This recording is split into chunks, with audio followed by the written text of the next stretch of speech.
right. Well, welcome, y'all. This is day 21 of our Racial Equity Unwrapped series. Y'all made it in here. We've got 82, 89, 90 folks. I want to, before we get really started here, I want to give people a chance to get on. So I see that number climbing a little bit, and it's always nice to not join something midstream. So I'm just going to take a second here. Okay, it looks like we might be stopped here. 101 people. That's amazing. We had nearly 700 folks sign up for this challenge. So I am so just proud of this region, proud of the work that's happening, because it means that there are a lot of people out there around the triangle where this stuff really matters. So we are officially at noon. So Danya's in the chat talking about some good afternoon. So it is officially March 1st. We are 1 month closer to spring. It is Women's History Month, and it is our last day of the Racial Equity Unwrapped conversation that was presented by Duke Energy and Deloitte. So we want to thank our sponsors for being able to offer something special like this. This particular event is made possible by our Equity Ally Burroughs Welcome Fund. That's a RTP-based private foundation committed to serving and strengthening society, nurturing a diverse group of leaders. Thank you so much, Burroughs Welcome, for your commitment to this work. We're grateful for you. We're grateful for Duke Energy for sort of leading the way on this, and Deloitte for coming in as well. So thank you, thank you. My name's Jes Averhart. I am the Interim Chief Philanthropy Officer over at the United Way of the Greater Triangle. I'm also a former board member, and really just believe in this transformative space that we find ourselves in today, and hopefully down the road and into the future for as long as it takes, right? For as long as it takes. Like I said, we're in the last day of this challenge. I know that you all have been digging in. These conversations have not been easy, likely. I hope you've been learning a lot. And I hope that you have lots of questions, and that you're just wondering, like, how do I get more specific? How do I learn a little bit more about terminology? What can I do specifically in my community or within my family unit to take this work forward in real and meaningful ways, so that dismantling systemic racism isn't just a notion, but it is a real thing. I will talk a little bit later about my own personal journey, but I think just for the sake of getting us kind of kicked off and warmed up, I want to send this over to Amy Strecker, who is with Duke Energy, and she's also a member of our board of directors. So Amy, I know you're with us. You want to say a few words before we send it back to me and we get started today? Sounds great. Thank you, Jes. And thank you all for being with us today. Duke Energy first approached the United Way and said, we're looking for an opportunity for our employees to really dig deeper during Black History Month and explore issues around racial equity. The United Way came back to us with this fantastic program and a plan for how we could offer it to the larger community. I know this experience has been a great journey for me. I'm really looking forward to diving in deep with our panelists today. And I appreciate you making this topic a priority in your own time and a priority in our community. So looking forward to a great conversation. Hats off to the United Way for this work. And thank you for being with us. Thank you, Amy. Thank you. Okay, I have a couple of little housekeeping details. One is I want to thank, I think that some of you are viewing this over at the Frontier, which where the United Way is housed, and I've worked on and off and sat down in the co-working space. So if you're viewing this at the Frontier, I want to send special love to you all for showing it. Ray Trapp, who's their new Vice President of Strategic Engagement. Thank you for partnering with us on that viewing, Ray. Fantastic. Also, if you're interested in participating in the conversation, go ahead and chat. But at this point, we all know how to do that, right? Just jump in the chat and talk and wish everybody a happy, first day of March. If you are interested in asking a question, you can go to there's a Q&A icon.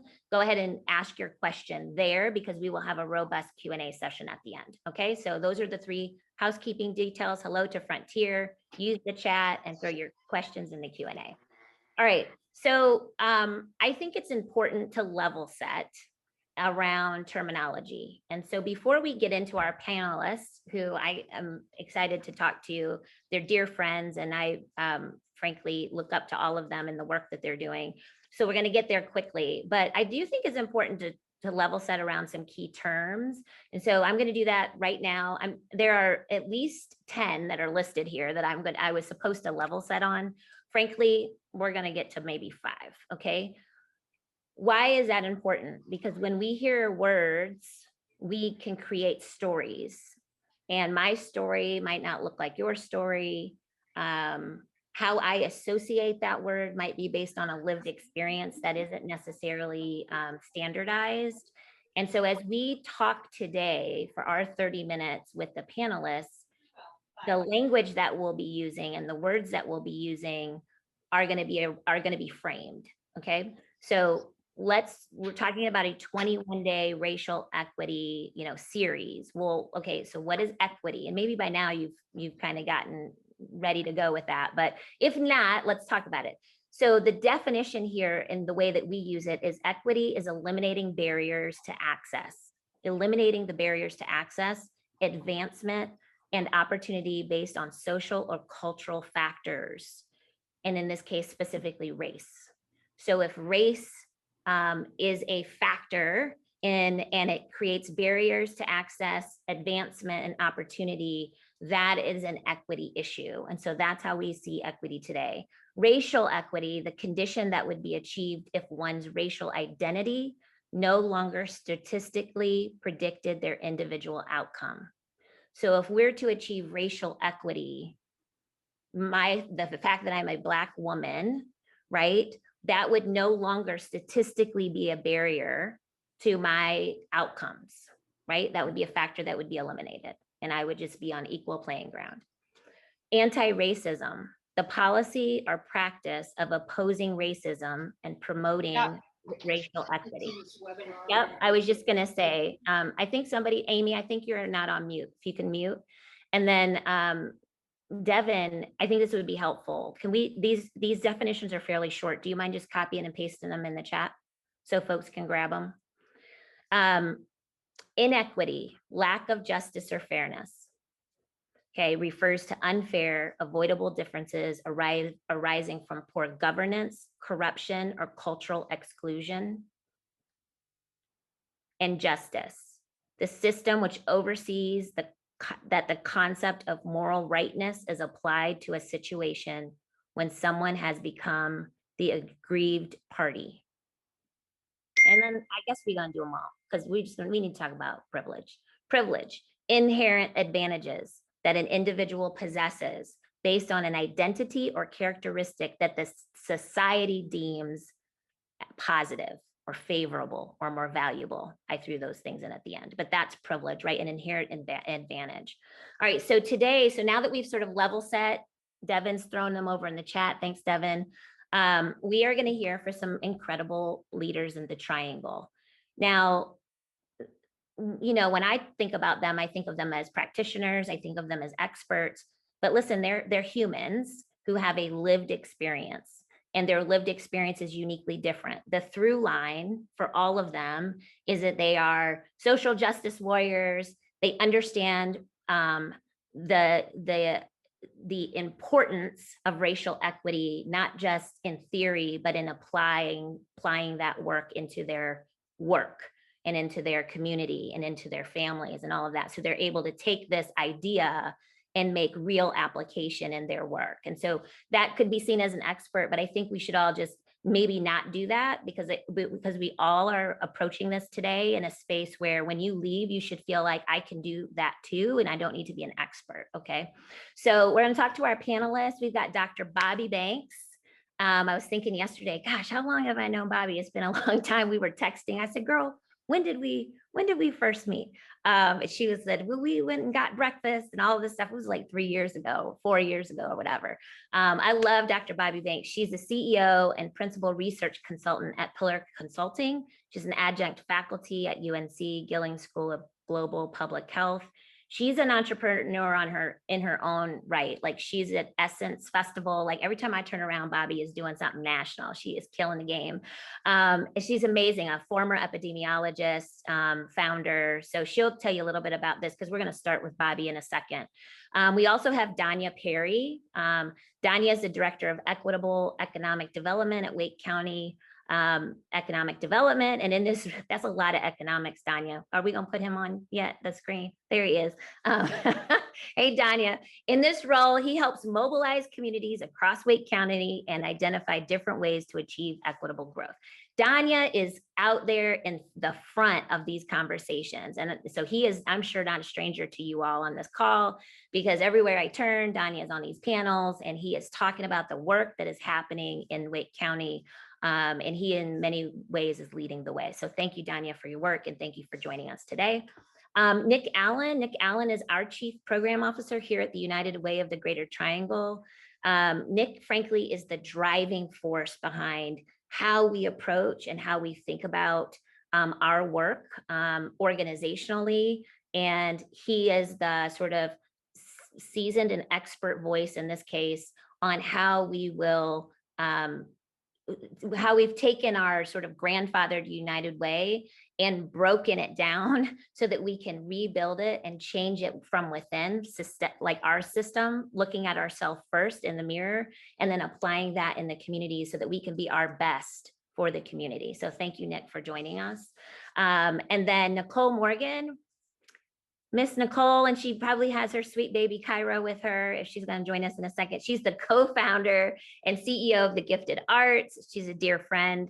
TheGifted Arts is killing the game in performing arts and really supporting our young people in their leadership and thinking about how they will be the next leaders of this generation. And Nicole does everything by, she and her husband pour into these young people in really special ways and are changing their lives, really. And I'm sure they're changing hers too. I know it goes both ways.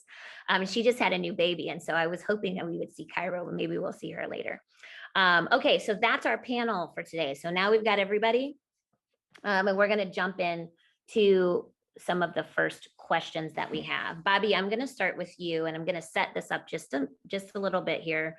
You know, there's a lot of, you know, we think about when we think about social justice and we think about the divide and the impact that societal issues have on race and race equity and outcomes, right? We can't get away from COVID. We can't get away from COVID. But COVID is like our most recent exposure, right, to this divide, the disparities that we're seeing. We can look in history, even here locally, and see how society's pressure and white privilege, frankly, sort of wins the day, and our communities of color then end up losing, right? And so we think about Black Wall Street, that really did win the day, right, in the turn of the century, of the previous century. And it was a robust, cooperative economic sort of system. And then urban renewal comes in the late 50s, but really we saw the effects of that urban renewal in the 60s and 70s and completely dismantled a thriving Black community in the Hayti space in Durham. You can have these stories repeat themselves over and over and over again. You can look at East Durham, Walltown. There's beautiful communities, and I'm talking Durham. I know that, and I know that you all don't. Some of you don't even know what I'm saying when I say East Durham and Walltown. But the history and the legacy that lives in our community is amazing, and it's really beautiful. And there's incredible leaders that are like doing incredible work. But it's always a fight, right? It feels like we're just trying to get over these systemic humps. And so COVID just showed cracks that already existed. Those cracks were there before they were, you know, so here comes COVID. And now we can see it in our education system, and we can definitely see it in health disparity. So when I think about health equity, Bahby, can you just start us off by talking about how it's presenting itself once again through COVID and what you're seeing through your professional work? Mm-hmm. Absolutely. I do want to thank you guys for the opportunity to be on the panel and just for humanizing us. At the end of the day, I'm Dorothy's child. You are, girl. I appreciate the accolades, but I am Dorothy's child all day, every day, named after my dad, but I'm a mother's child. So you're absolutely right. What we are seeing is a new disease overlaid on existing problems. And so what you refer to as urban revitalization, I've had my caffeine this morning, is also a direct association with redlining. right? And so thinking about how neighborhoods and places have been designed by policies that excluded people of color, Black and brown people. And what does that look like over time? If you don't have access to wealth, to education, to health, what does that look like 10, 20, 30, 40, 50, 60 years down the line? And so what we're seeing with COVID is that where people live, place, has a direct correlation with the extent to which they are able to achieve health. And so when the incidence of COVID shot through the roof, which means you get more cases of people getting COVID, more hospitalizations, more people dying. What we started really seeing, and what we already know in the equity space, is that that was primarily due because bodies were literally battered from the places that they lived in. They were already more susceptible to high blood pressure, high cholesterol, obesity. And so all of those diseases make you more susceptible for COVID-19. These disproportionate effects or disproportionate outcomes with Black and brown people are not new, Jess. They were here before you and I were even here. What we have to think about is how to reshift this conversation from urban revitalization to the effects of redlining and the economic and health impacts associated with that. Yeah, thank you, Bahby. That's it. And I think that people just need to hear it and be reminded that is happening. This is that, and that we have to pay attention to this. These conversations that we're having today serve two purposes. If you're thinking about like, why, okay, I'm just listening, I'm listening. No, what you're doing is getting informed. And we expect after 21 days of racial equity challenge that you will now be ambassadors for truth and fact. And so as you go out, you're sharing the knowledge that you're learning today, and then you will be getting resources and helpful tips so that we can be the change, right? So that's the goal here. Nick, I want to turn it to you. When we talk about seeing equity in practice, I mentioned Black Wall Street just a second ago, and the history that lives here and across the country. Frankly, there are Black Wall Streets all over the nation that were thriving. But you know, some of you may know a little bit of my history. About 8 years ago, I co-founded a nonprofit called Black Wall Street Homecoming. And it was like, we're coming home in many ways, right? We're bringing people back to their heritage, back to the tradition that was really strong here in Durham, and reminding new young founders who have an entrepreneurial spirit that you can build your dreams in Durham. You can build your dreams in the triangle, right? And why do we know that? Because it happened before. You know, you look back, it worked, it can work again. And so Black Wall Street Homecoming was our attempt to help close the funding gap is around racism. I mean, there's a funding gap that is purely rooted in this idea of bias, that there's risk involved in investing in Black founders, when the same idea, if a white person came forward with his exact same idea on the back of a napkin, would get funded over a luncheon, right? But there's just a lot there that if we did the same thing, that wouldn't take place. And that gap is so wide now that it's alarming. The alarms are going off all over the country. So Nick, that was our kind of attempt and doing that work for Black founders. When I think about the work of the United Way, tell us how you all are supporting this effort in the work around equity. Like, what's the new dawn, the new day at the United Way? Yeah, I appreciate that question, Jess. We certainly believe that well done is better than well said when it comes to equity practice. What we know in philanthropy is that relative to the people who are served through philanthropic dollars, Black and brown leaders of nonprofits are underrepresented in most funders' portfolios. We see that organizations led by women have far less assets than organizations led by men. We see that the communities that are ultimately served through these investments almost have zero influence, decision-making power, or input into the services that they receive, right? And so imagine, if you will, philanthropy sitting in an ivory tower on top of a hill. What we've seen recently in the environment that we're in, we've seen a significant evolution in providing access to those marginalized leaders, bringing that philanthropy down from that ivory tower more to a ground level.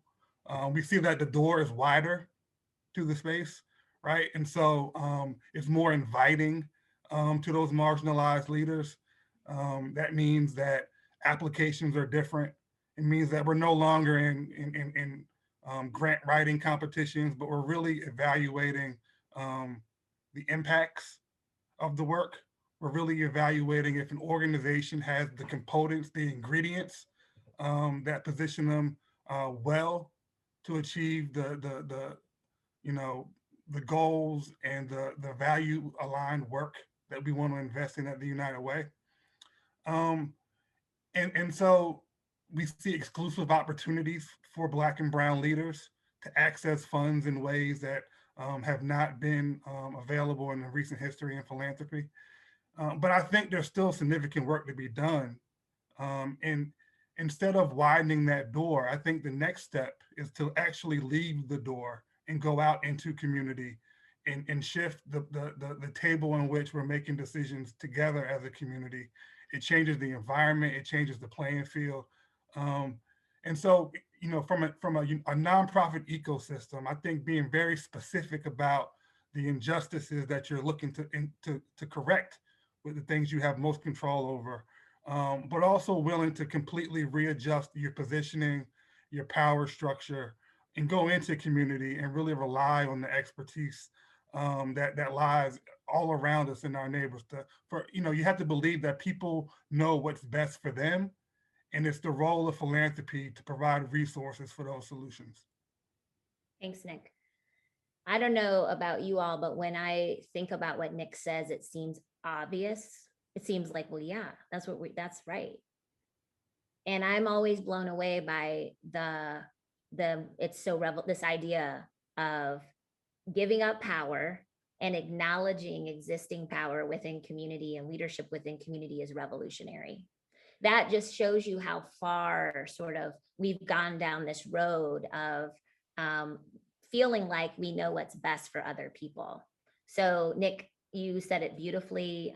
Well done is better than well said. And so, as we hold the United Way of the Greater Triangle accountable to this work, I appreciate you being very transparent and clear about the direction that it's going, because it is, I guess, revolutionary, but at the same time, this will be transformative, and I think have the opportunity to be modeled across the country. So I really appreciate your leadership in this way and pushing people towards that goal. Thank you.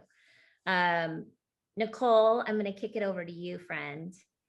I'd love for you to talk a little bit about the gifted arts and how, if maybe you have some examples too, but just talk about how your organization or you as a leader are supporting community success towards racial equity. So what are you all doing? And I always put you guys together, you and your husband, yes. Go into this work. I appreciate that. Yeah, and usually TGA as a founder of the Gifted Arts and me as a leader are oftentimes synonymous. So I'm just going to speak to it as, serving both of those roles. And I would say more recently, and I'm very glad to go after Nick, because as a more recent grantee partner, we've been on the benefiting side of this transformation that United Way is having with their grant making processes. And so as a result, and I was doing the timeline, I'm like, more recently, I've been a part of basically sounding the alarm on inequitable funding practices and how it's having negative impacts on organizations led by people of color and serving youth of color. And I was thinking about, when did that really pick up? And it's actually around the same time as I was named one of 10 to watch by the United Way. So when they talk about, the level of support and opportunities for development and growth beyond just the financial contributions, I feel like I am living proof of that, and the agency has benefited. And I have grown to be comfortable to sit in panels and forums such as these, because I'll say, in sharing my personal stories, it's risky. Oftentimes, we know funders are in the room, and there are some cases where I don't know that prospective funders are in the room. And I say risky because sometimes I have to battle whether or not I'm going to say certain things in fear of, jeopardizing an opportunity to get funding from my agency. But what I've decided is,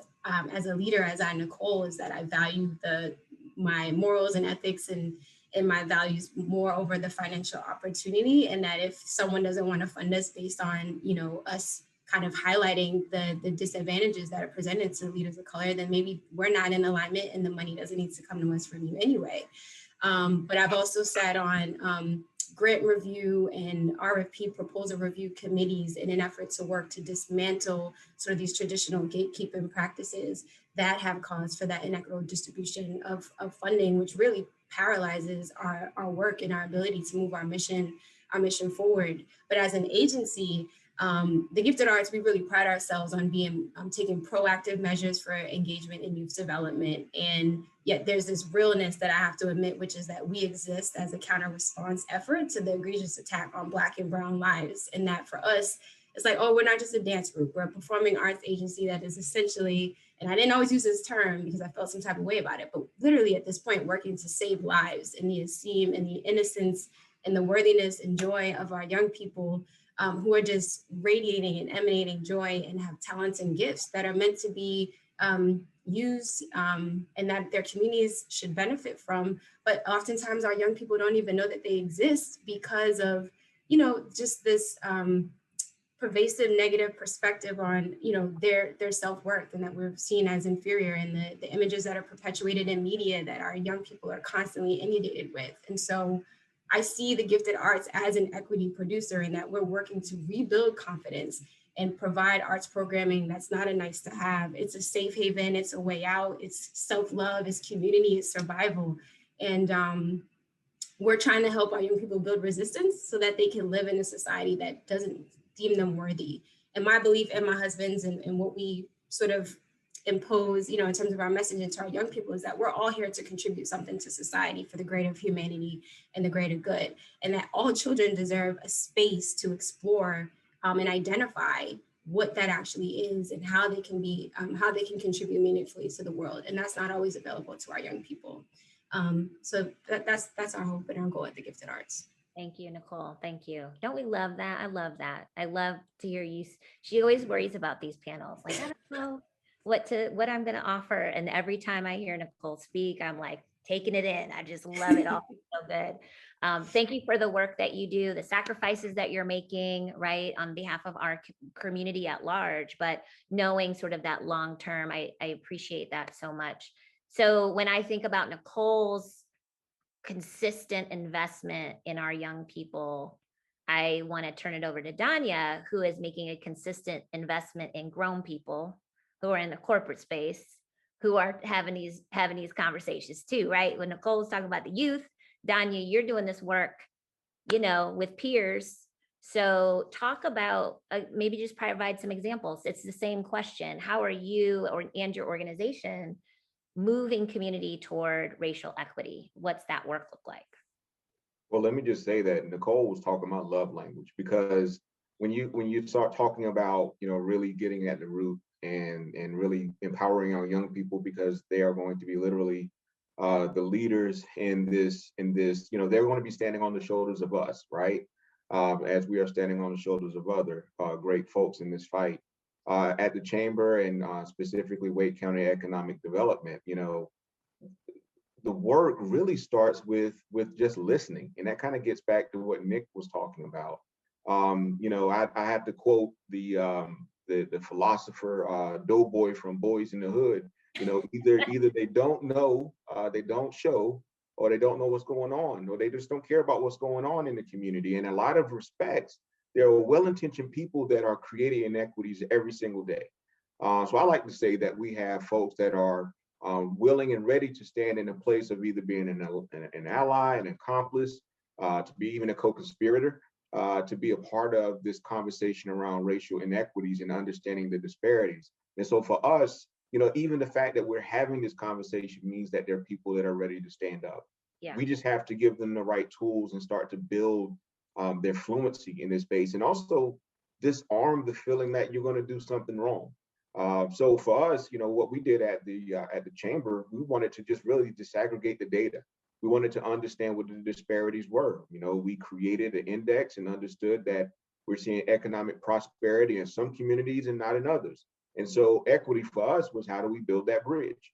How do we ensure, and to your point, Jess, how do we remove any barrier that would prevent that actual success or opportunity for economic prosperity? And when you're talking to corporate folk, we tend to think that it's always about bottom line, And so we wanted to talk about what's your return on an investment when we talk about really investing in dealing with racial inequities. And what we find is that it is actually the superior growth model, that if you're not investing in it, if you're not being actively having these conversations, you are actually behind the 8 ball. You are actually going to lose talent. We now have communities, companies that are coming into our community, and they're asking questions about diversity, equity, and inclusivity statements. They're asking about, and let me be honest with you. I mean, we're still having to dispel any notions of a Southern state that we are not inclusive. Like, that narrative is still there. So, ultimately, we're trying to rewrite a narrative, and at the same time recognize that, there are a lot of people that haven't been at the table, and there needs to be an intent, not just, hey, I want you to be at the table, but it needs to be an intent strategy to make sure everyone has a voice at that table. And to speak again to what Nick was saying about voice and providing people that voice and talking about assistance. I mean, there's this great TED talk by Ernesto Ceroli that talks about whether we are that typically when we want to support people in equity work is we're either being paternalistic or patronizing. And when you think about paternalistic, that means I know what the answer is. I'm going to be your father. I'm going to be your mother. I'm going to tell you what you need. And patronizing is basically saying, I don't feel like you have the capacity to be able to do what you need to do. And so we have to really, and this is a humanistic characteristic, right? So we need to do a better job in doing more individualized self-assessments of how we engage our communities and truly understand that, we have to get out of our own way if we want to see this thing work. Wow. Thank you, Danya. I was just thinking, like, that's like talking to a 12-year-old. Can you imagine what a whole community feels like when it's treated like they're 8 years old? It's a paternalistic or patronizing. I mean, what that does for the psyche too. I mean, long term, I appreciate you bringing that forward. That's a whole nother talk. But I appreciate that you called that forward. So, and you also talked about some gaps that you all are working on filling. So I want to kind of address this to everyone on the panel. What is the triangle missing right now that's going to be crucial to truly creating a equitable society? So what is our community missing right now? What's the gap? We could talk about what are we doing well, and I think that's an easy space to sit in. But I'm just curious, when you just generally, when you think about that question, what comes to mind? Bahby, do you want to start us off? What's missing in our community? That's a toughie. I'd have to mirror some of the things that Danya, Nick, and Nicole have stated. I think that having a seat at the table, what we say a lot in the equity space is the people closest to the pain have the solution.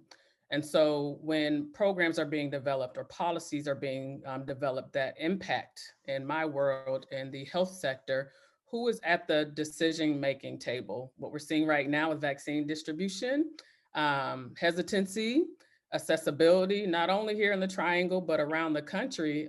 We can look at some maps that show the prevalence or how many people currently have COVID-19, and a very beautiful density map with different colors of reds or blues, or we'll say the fire red on the fire hydrant, meaning that community is on fire with people who have COVID-19. But if you flip that on its head and say, this is where vaccines are being distributed, it's on the lower end of that spectrum where COVID-19 prevalence is very low, not in Black communities. And so equity means that you are distributing these vaccines and making sure that they are available and accessible to the people who are most disproportionately impacted.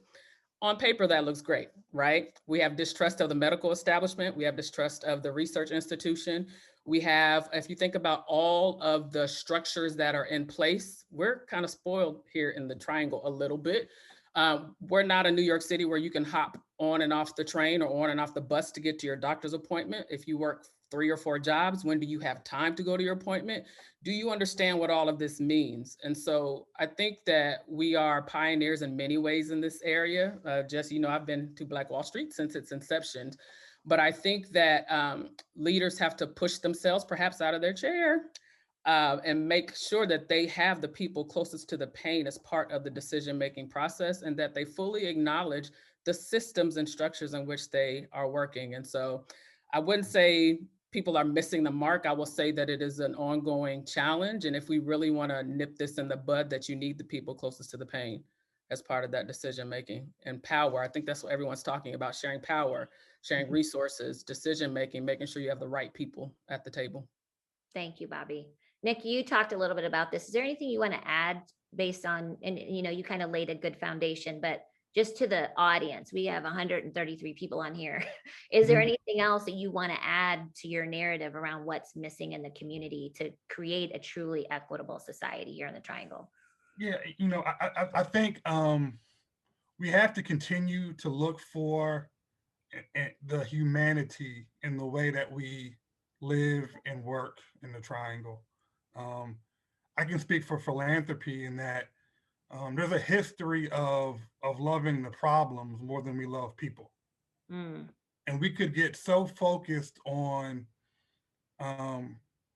statistical data and what that tells us and fixing the problems that we forget that we're actually talking about humans. Right. We're actually talking about people. And we're so fixated on the solution to the problem that we actually dismiss, we actually dehumanize the people that we're serving through our work. And I fully believe that it's possible to both solve the problem and lean into our humanity as a region. And I think that's what the equity work is all about. I think that's what social justice is all about. And I'm encouraged, that as a community, we're taking the right steps, but we're in the people business, and we should not lose sight of that. And so I think that's what we have the opportunity to grow, and I'm happy to be doing it with folks like the people on this call and the people listening in. Thank you, Nick. Yeah, I appreciate that call to humanity. Again,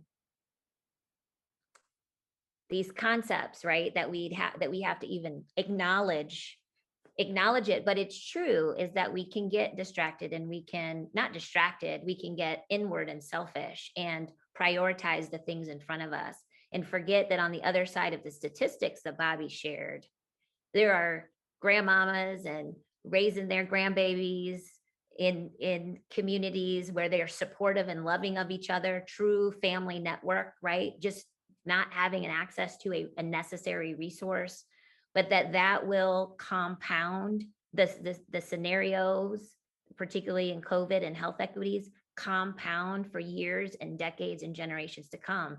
This is a powerful moment, because if we don't get this right and we don't start to solve for this, generations will be affected. This is not just like, oh, but next year everything will be easy breezy. We see that in our education system, the gap in education our kids are losing, y'all. This is crisis level stuff. And again, that disparity, Black and brown communities are trailing further and further behind, not because they want to, but because the systems aren't set up properly, right? So we've got to see that these statistics are people and children and families that also deserve to thrive. I want to make a quick housekeeping Q&A, because we're getting close to Q&A. Don't forget to drop your question down below in the icon. If you have a question, go ahead and throw it in there so we can get to it. We want to be efficient and make sure that we get to hopefully as many questions as possible. Or put it in the chat. That's good too. I see it over there. Whatever works, we got you. We're going to get to you. Okay, I had so many things running through my mind when both you, Bahby, and Nick were talking. Bahby, you talk about the vaccine situation. Yeah, there is an effort happening right now that United Way of the Greater Triangle is partnering with Blue Cross Blue Shield and Lyft, working on a system for that exact purpose, my friend, to try to remove some of those barriers of transportation in order to level that playing field. This is a whole equity play. And when we think about everything that we do, and I'm talking from the United Way's perspective, putting that equity lens on, this is something that we can support, right? This is something we should be doing and should be supporting. So more news on that later. I just wanted to let you know that that's on our mind and on our radar as well. Let's talk. I'm going to kick this over to you, Danya. I have so many questions here, and then we're going to get over to Q&A. Let's talk about what folks can do in their daily lives, because you are working on this. You just work on this is what you're doing. So I'm wondering, like, the advice that you're giving folks, right? Or companies or executives and CEOs, like, what are you telling folks that they should be doing in their daily lives so that they can make a shift in their impact on equity here in the Triangle? So, and imagine that the folks that are on this call are those people. So, like, what would you tell them? How can they personally make impact? Well, we talk about systems change in two big buckets. One bucket is infrastructure, and that's just doing an analysis, dissecting data, that's analyzing your practices, your programs and policies, and being honest about the privilege as it relates to folks that have been benefited because of those 3 Ps. How tough is it to have a conversation about school reform if we don't get deep to talk about how property taxes actually pay for our schoolhouses? And so you think about those sort of long-lasting, deep-rooted institutions that create a lot of the inequities. Sometimes, what we encourage folks is not to be scared away from the enormity of the problem. That gets people almost paralyzed from moving what they can do every single day. My old football coach used to tell me, say, hey, if you get tackled, just fall forward. You're gonna fall, but at least you're 1 inch closer to the goal line. And so part of that infrastructure conversation is important, and it takes time for you to both analyze what's going on, but you're also, riding the bike at the same time. Now, the other side of it is the interpersonal piece. And I think that's probably more important than the infrastructure piece. The interpersonal piece is, how do we work across differences as individuals? And how do I gain understanding about your lived experiences? And so part outside of what I do in the workplace, do I challenge notions of racism within my own family life? At Thanksgiving, at the barbershop, at the stylist? Am I having these conversations with people? Am I modeling this to my children? It's interesting because one of the toughest places to talk about race is within your own circle. And a lot of it is because we've just been socialized to think all one way, and we live in our echo chambers. And so we ask people to be bold and be courageous and just lifting up their own experiences. And one way that you can do that, I tell people all the time, hey, dine with somebody different, worship with somebody different, and then you get to learn other people's experiences. And through proximity, at least you can be able to say, I got another lever here that I can use when I'm having conversation with others that look just like me. And resist the urge of feeling like there's me giving, when we talk about racial equity and disparities, me giving up there's no such thing. What you're ultimately doing, you're not pulling down one group to bring another person to reduce the disparity. You're ultimately bringing folks up. And so resist the urge of thinking and being defensive, especially when folks challenge the notion of how this is going to, you're going to lose something because you're actually trying to be equitable. The growing, I know I just said a whole bunch there, but yeah, growing the pie. I get that. Again, that's a breakout session, right? To talk about that power shift. Nicole, I'm going to give you the last word, friend. Anything you want to add? And again, thinking about your work with families, within community, the advice, same question for Danya. How can we challenge and encourage individuals who have found themselves here today? Thank you. To champion this work individually? What would you say to them? Yes, such a loaded question. But so I'll just start at the same time to echo everything Danya said, especially on the interpersonal development and journey. And I'd even add to that, though, that while you're on that reflection journey and figuring out how, if at all, you might be complicit in perpetuating racist ideals, is to be mindful of reaching out to your Black and Brown friends, because I've been on the receiving end of that. And you need to consider, like, I'll use that I statement, I am also going through my emotional trauma and trying to navigate these experiences. So the added layer, or in some cases, sometimes a burden to support white friends and colleagues along, can actually do more harm. So when you're on that journey, try to consider how you can do less harm in that process. I would also say that sort of at a macro level, I think we need to get honest. There needs to be a degree of honesty and acceptance. And I say honesty from more specifically white people about, the role that they or their ancestors have played in introducing racism, and this idea that, the Black community is inferior. That this idea that systems are broken, but they're not. They're working perfectly fine. They're doing exactly what they were designed to do, which was to oppress and create injustice.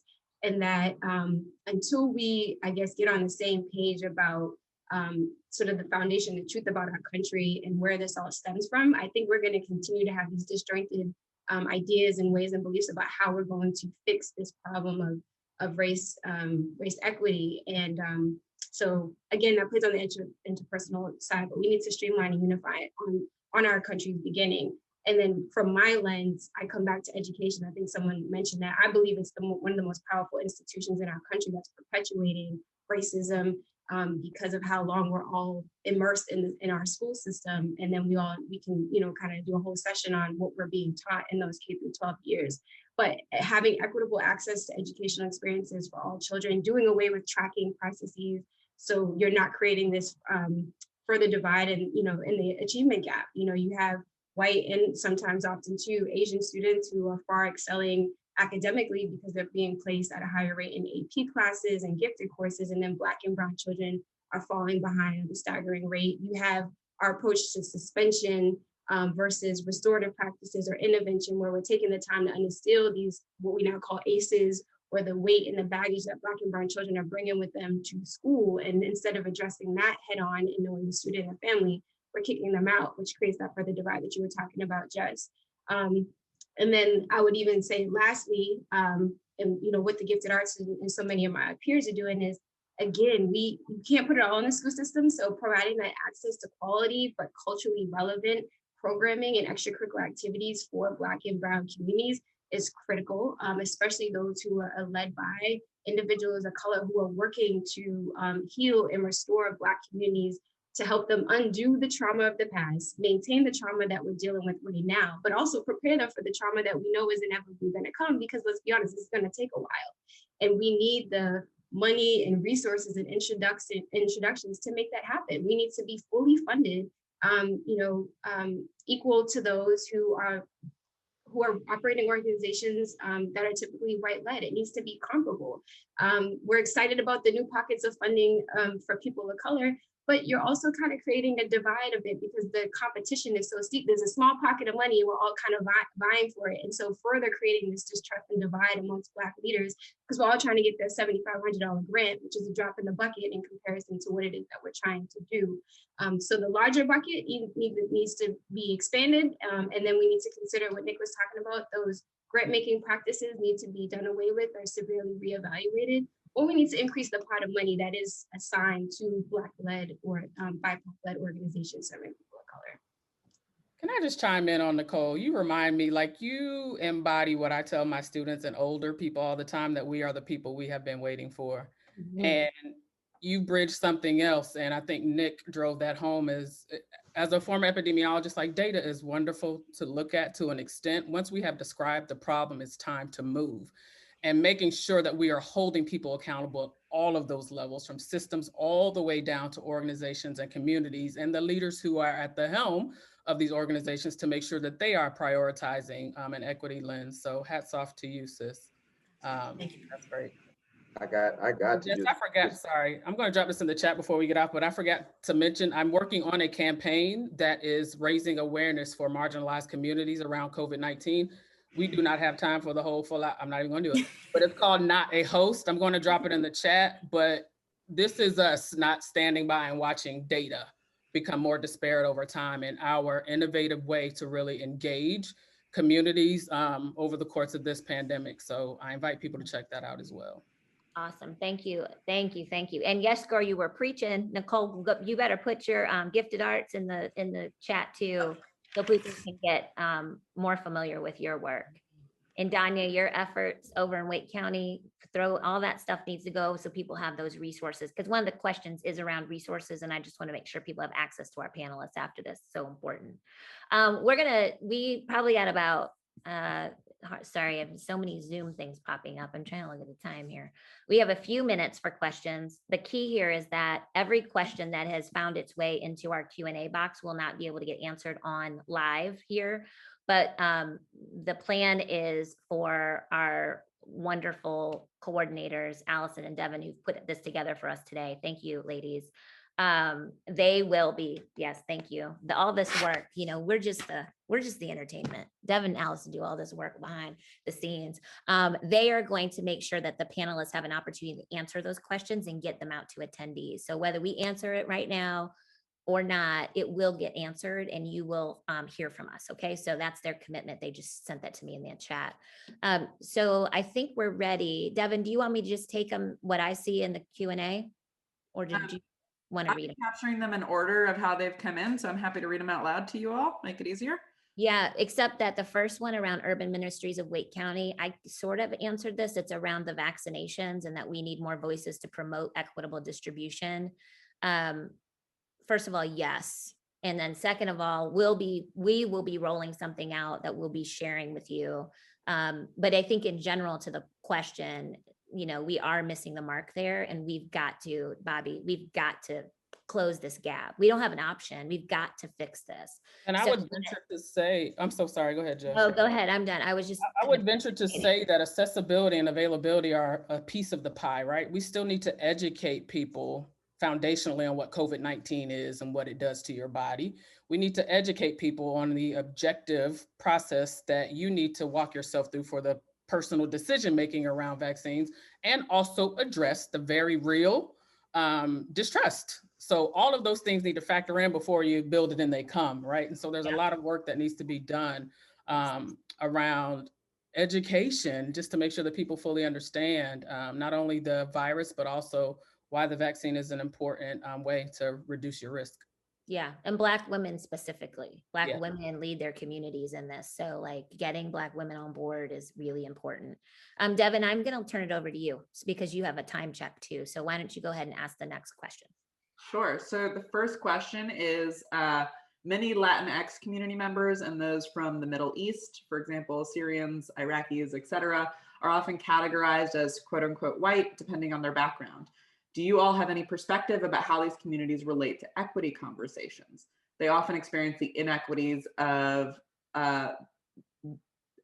I don't know if I should say it as a whole word or as the acronym, but BIP community members, BIPOC community members, while also being categorized in varying ways depending on who does the categorizing, which is a challenge. Yeah. And BIPOC being Black, Indigenous people of color, for those of you who aren't sure what BIPOC stands for. Does anybody want to grab that question? I can say from a data perspective that this is another opportunity for you to speak your truth. Squeaky wheel gets oiled. We know that those categories were made for preservation of whiteness, right? So we have Hispanic, non-Hispanic, and then you choose white, Black, et cetera, et cetera, et cetera. And so if you are seeing particularly for political, economic, educational type of resources that you are not represented in those demographic categories, I would say something. I just have my researcher on. I'm just like, there's plenty of literature to show you that these categories are inappropriate, but I would lean towards really having a discussion around why they need to be captured differently, and that phenotypically on the outside, you may look a certain way depending on your spectrum with melanin, but that does not necessarily make you white. And honestly, all of these are made up categories for social and political reasons. But that is a great observation, and I would say something about it. That's me. Thanks, Bahby. Anybody else want to add, or we run to the next question? That was well. I think you covered it, Bahby, our expert in the room, epidemiologist. Ready. Yeah. Okay, Devin. Next question. Yep. So we have time for one or two more questions. The next one is, please share one of the best resources for employee training on topics related to discrimination, such as racism, sexism, xenophobia, etc.?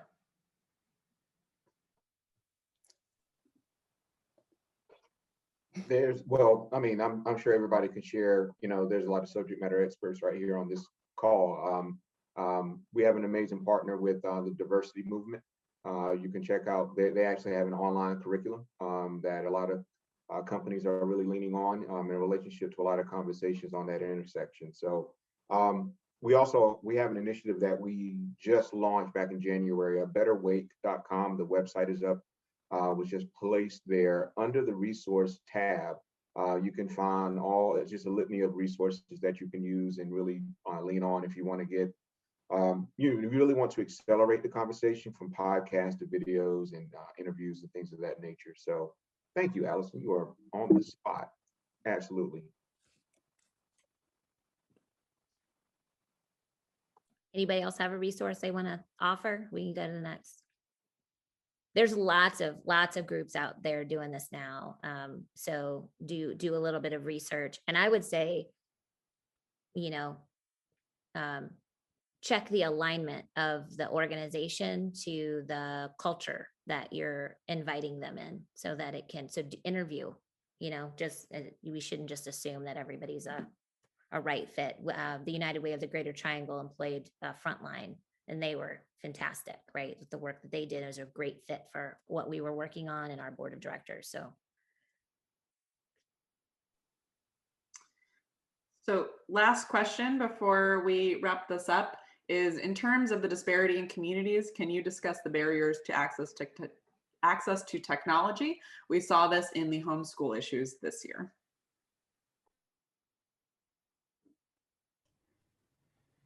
I can touch on that a little bit. I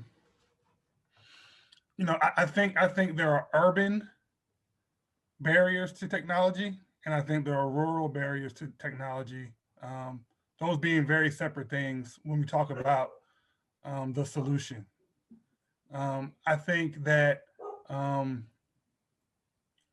as we consider internet as a utility, right?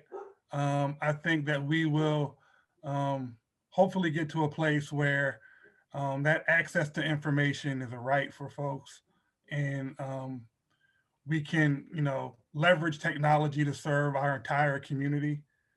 We understand that technology and who it benefits starts at the top and then rolls downhill as that technology ages, right? And so I think as a community, we really need to be intentional at the beginning stages of technology and how we provide that access to its usage. And then also, I think just from an infrastructure standpoint, in rural communities, there are huge challenges around just like literally having the lines available to go into remote areas. Yeah. But what I've seen in this country is that if we want to do something, we're going to do it. So the absence of it is really saying, we have the resources as a community to provide it, right? So if we decide it's important enough, it'll happen. That's the challenge, I think. And the absence of it is us as a community saying it is not a priority right now. Nick, I think the term is show me your budget and I'll show you what you value. Mm-hmm. And I totally agree. I think there's, with this intersection of, the pandemic, wasn't a pandemic for many. It was certainly something that everyone had been experiencing since 16, 19. And you think about the willingness or the political and social will to recognize, if we're calling folks essential in our economic ecosystem and you're treating them, or rather the infrastructures haven't been in place to help support them being essential, then it's really it's a blemish on when we talk about, quote unquote, what the Constitution speaks of, right? So anyway, I think that there's a willingness in there, and this pandemic has created some and really highlighted opportunities, especially around broadband, that I think conversations that hadn't been had before, they're being had now, versus I would say 10 years ago when It was just sort of, if you can afford it, you jump on. So I'm with you, sir. Yeah, thank you. Thanks, guys. We're going to wrap up here. I'm going to kick it over to Eric Duquesne, who's President and CEO of the United Way of the Greater Triangle. But I want to thank our panelists and to thank you for your time, your expertise. These conversations are important. And I always leave having more questions, having more feelings than when I started. But I think that's the idea, right? Is this continuum of staying dug in. And this is a long race here. So the fatigue factor, I don't want to hear folks talking about how tired they are. Like, listen, this is our work. As I tell my son all the time, this is our generation's work. This is my responsibility for you, son, and it'll be your responsibility, your kids. Like, we don't get fatigued here. This is way too important. It matters too much. So the fact that you invested this time means a great deal to me personally. And I know it means a lot to our panelists that you just tuned in and that you're taking notes and you're asking thoughtful questions. Thank you. Eric, I'm going to turn it over to you. Panelists, thank you. My little applause here. We appreciate you so much. Thank you, Deloitte, Duke Energy, for your sponsorship. Burroughs, welcome. We're grateful for you. Thank you. Thanks, Jess, and thanks to all of you. I have so much gratitude to our panelists, to our sponsors, and to all of you who leaned into your own equity challenge and equity journey the last 21 days. Thank you. Our mission at United Way is to eradicate poverty and increase social mobility through the power of partnerships. And we believe that you cannot be an anti-poverty organization as we are without being firmly anti-racist. You know, 3 years ago, we started the 10 to Watch program that Nicole mentioned. And I was told often that this was risky. And I reject that out of hand. And if I didn't reject it out of hand 3 years ago, all I have to say is my proof, my data is to listen to Nicole and the leader that she is and has always been. The success of our communities is inevitable if we fund it. And that United Way is going to fund every dollar through a strict equity lens, but that's not nearly enough. And so it's with profound humility that we walk in this work together, and we cannot do it alone. But for those of us like myself, who is I'm a white male, obviously, what that involves is we need to know what our privilege is, access our privilege, and give up some of our power if we're going to do this right. What that feedback that we heard about, well, you're taking a risk, that's the system trying to protect itself. That's the status quo trying to protect itself. And we have to give up the power if we're going to move forward. Thanks again to our panelists. Thanks to all of you. A lot of gratitude and humility as we move forward. And let's get after it. Thank you.